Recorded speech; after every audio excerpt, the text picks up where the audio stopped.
Ang bilis makapudpud lang ganitong klase yung alternator mga boss, oh.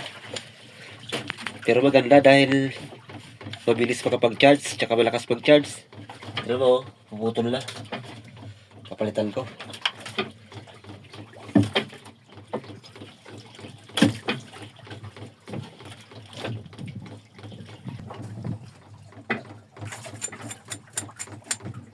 Grabe. Pudpud ka agad ah.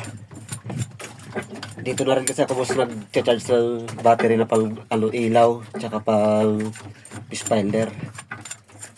Pero kung yung battery lang naman ang pag-start, matagal din mapudpud. Pag sobrang low battery kasi boss ang charge dito, pigil na pigil to sa ikot ng makina. Kaya ang bilis mapudpud ng pan belt. Pero maganda kaysa dun sa magnetic type. Yung magnetic type hindi nga maka-access sa pan belt pero matagal na kasi pag-charge.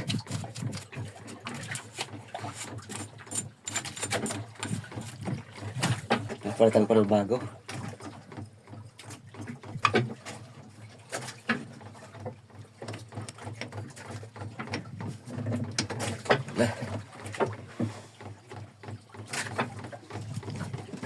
Naputol na yung tornilyo dito mga boss, oh.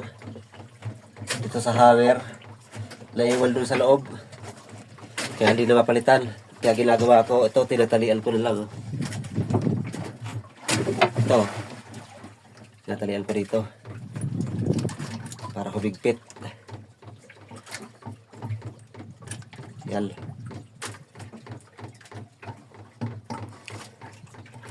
Tagal na ng makina na to boss. 8 years na. Gamit na gamit pa. Depende na lang talaga sa pag-aalaga.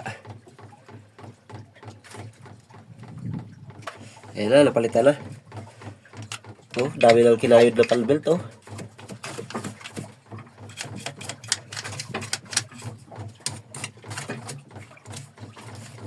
Kaya lagi ako may pasiguro na pan belt.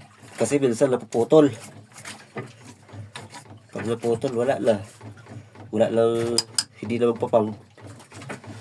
Okay lang na hindi na mag-charge. Sa kaso yung problema, yung water pump, hindi na gagana.